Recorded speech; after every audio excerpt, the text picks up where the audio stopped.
let's crack on. This is called I'm On One, and it's about the euphoria of being on one. I'm on one, and there's no denying, yes, I'm on one. I can feel it rising. There's no thought for the fears I'll be crying when I'm on one. I'm on one, and it feels like sunshine in the morning, or the size of angel and the music that he always dreamed about. I'm on one. I know I told you that I'd come back down to earth. I know I promised that it really wasn't worth all the lies and pain and all the doubt and shame, but every now and then I need to step out of that frame. I'm on one. Yes, I'm on one, though I might regret it in the morning. I'm on one. I know it's bad, but it's not boring. I'm on one and I can't forget it's what I'm here for. Do you feel the same way? Are you on one? Are you on one? Are you on one? Let's go on one. Thank you. God bless you. God bless you. This is a bit of a folk song, really, but it's not a song, and I'm not going to sing it. It's called Bury Town. I went drinking up in Bury Town one sunny day in May. I had no ill intentions and I knew I'd pay me way. I took it nice and easy, boys. I hope you understand. Then I fell in with a Geordie lass who ruined all my plans. Eventually, I left that bar. On culture I was keen, museum and art gallery, what pictures I have seen. I took it nice and easy, boys. I hope you'll understand. And then I met an Irish lass who took me by the hand. We sat beneath the bower and we talked a merry tale. Her eyes were deep as limpid pools, her lips were Inish Vale. Oh yes. I took her nice and easy, boys. I hope you understand, but joys of love are fleeting. So we went to see a band. Makushla liked the drummer, and she joined the lads backstage. I didn't want to join them. Perhaps it's just my age. So I wandered to the picture house. I know you'll understand. And there I met an Essex girl with no coherent plan. We bounced around the dance floor, got on everybody's nerves. We nearly fell a dozen times. We bopped and laughed and swerved. We roared and laughed and drank and swore. But no one understands. Then a big fat hairy bouncer came and took me by the hand. My pride was hurt. I was thrown out. My dignity was lost. I stumbled to the blind tiger and counted up the cost. £6.50 in a plectrum and demons in my head. But then I met a Wigan lass who took me home to bed. Thank you. William Begg could put a tune to that. Anyway. Oh, it's here. Oh my God. I look forward to us performing that together sometime. Yeah. All right, mate. I'll tell you what, let's have a wee bit, it's a bit like karaoke this, when you've got so many of these, you know, it puts me off, there's too many. Alright, here's one for you. They like this down in Chorlton, come Hardly, where I've been doing my world tour. Chorlton, Withington, Fallowfield, tell you. Anyway, I do it in rhyme and it makes it sound a bit trivial, but the sentiments are genuine. This is about the counterculture, and where the hell is it? Okay. They put style above substance, and it's really got to stop. Their idea of counterculture is the counter in a high street shop. They list the price of everything, but the value of fuck all. It's time to heed the warnings, time to listen to the call, because you are the counterculture. We are the counterculture. Say no to greedy vultures. You are the counterculture. Don't betray your heritage and suck it up like fools, consuming all their bullshit while they flog the family jewels. Painful. History's not a mystery. Show them that you care. Subversion's no perversion. We've alternatives to spare. You are the counterculture. We are the counterculture. Say no to greedy vultures. You are the counterculture. Because all throughout our history it's echoed through the land. The voices of rebellion when the people make a stand. But lately it's gone quiet, as if we're in a trance. Overthrow the violence with music, song and dance. Where are the punks and hippies whose canvas was the street?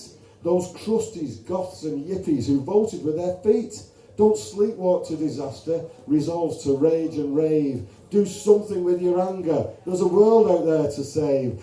You are the counterculture. We are the counterculture. Say no to greedy vultures. You are the counterculture. Thank you. Very kind, by the way. Very kind. There will be some music shortly. Don't worry about it. And after the first performance of music, there'll be me back on again. Here's another wee political one for you. And guess what? This is serious poetry because it doesn't rhyme all the way through. Contradictions in terms, like writing the horoscopes in the New Scientist, or drinking Caliber to try to get pissed, the royal correspondent for the Morning Star, or spending £100 in a penny bazaar. It's the Emperor's New Clothes, a verbal contract written on elastic, the Pope's Guide to Contraception, or the campaign for real plastic. Freedom is costly, but slavery is free. Believe the opposite of what you see. Work it out for yourself, it'll be good for your health. Find your own answers. Don't ask me. Like Islam Today in the Daily Mail. Many proud hopes are born to fail, like George Osborne's book on the economy, or the commercial manager at Bury FC, or a symphony nobody hears, good old Rochdale, the glory years, and another scheme that won't get far, enriched uranium to fuel your car. Fighting for peace, drinking responsibly, telling reckless thrill seekers to just say no.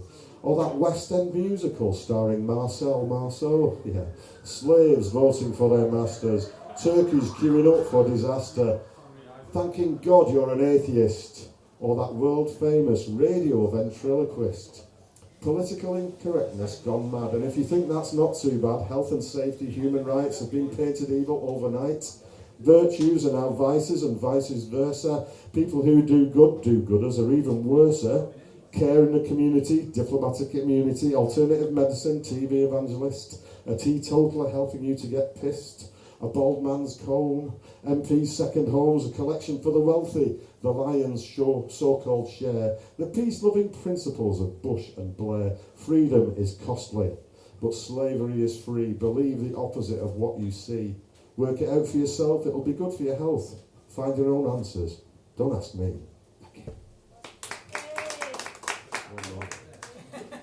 Slightly whimsical one. This was when back in the bad old days when I used to be a student. As you can tell by looking at me, my student days are a long way behind me. Anyway, this is a pub I used to go in back in Sheffield, and it's a pub called the Brown Bear, or as they say in Sheffield, the Brown Bear. The Brown Bear has been refurbished but not ruined, spruced up and burnished. This noble brewing, no longer a pit, is safe in the city and lively with Saturday afternoon chatter. The fire crackles and the crack and the patter grow warmer by the hour. I'm sitting comfortably where septuagenarian Sheffielders sip Sam Smiths from silver tankards, getting slowly wankered. A group of students saunters past.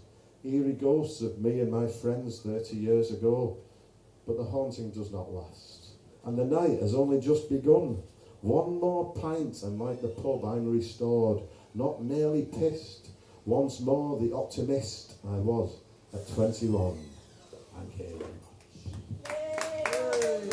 Bless you all. Coming up now, Adventures of Salvador. You are in for a treat. I am learning these, bit by bit. It's difficult when you write them, you can't learn them. Here's one. Mortemouth. This is on my EP.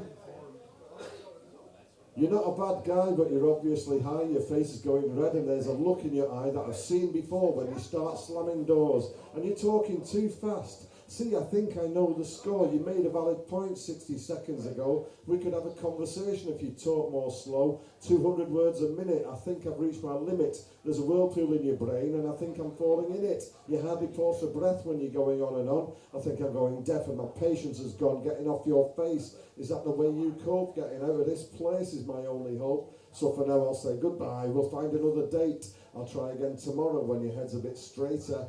Later. Thank you.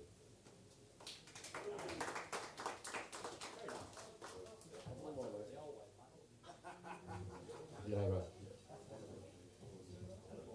Okay. We're going to have Luke Asnavour very soon. I think this will be more or less the last one from me tonight. Thank you very much for your indulgence and your patience and your hospitality. This is the Bride Wore Blue. The bride wore blue to match her tattoo, and the groom was a staggering wreck with his bright red nose and his wilted rose and the love bites all over his neck. The hall was bare, just tables and chairs, and the snow blew in under the door. We were there 6 hours, and the beer was sour, and the cake ended up on the floor. The speeches were short, then the in-laws fought, while the other lot went to the pub. The groom was so pissed, swung a punch, but he missed, and he landed face down in the grub. A crowd of young schoolies, tense up and unruly, were smoking and cursing and snogging. Well, a grand, unashamed, yelled, "Sod this for a game, is there anyone else coming dogging? I never spent so much time casting pearls before swine, everyone was a pain in the neck. Though I'd worked my balls off, they then capped it all off by paying not cash, but by cheque. Yeah, the bride wore blue to match her tattoo, but the gig was worth more than the wage, because the night of frustration was ideal initiation for my glamorous life on the stage. I give it up for Luke Osnabrugh, he's coming on next, come on.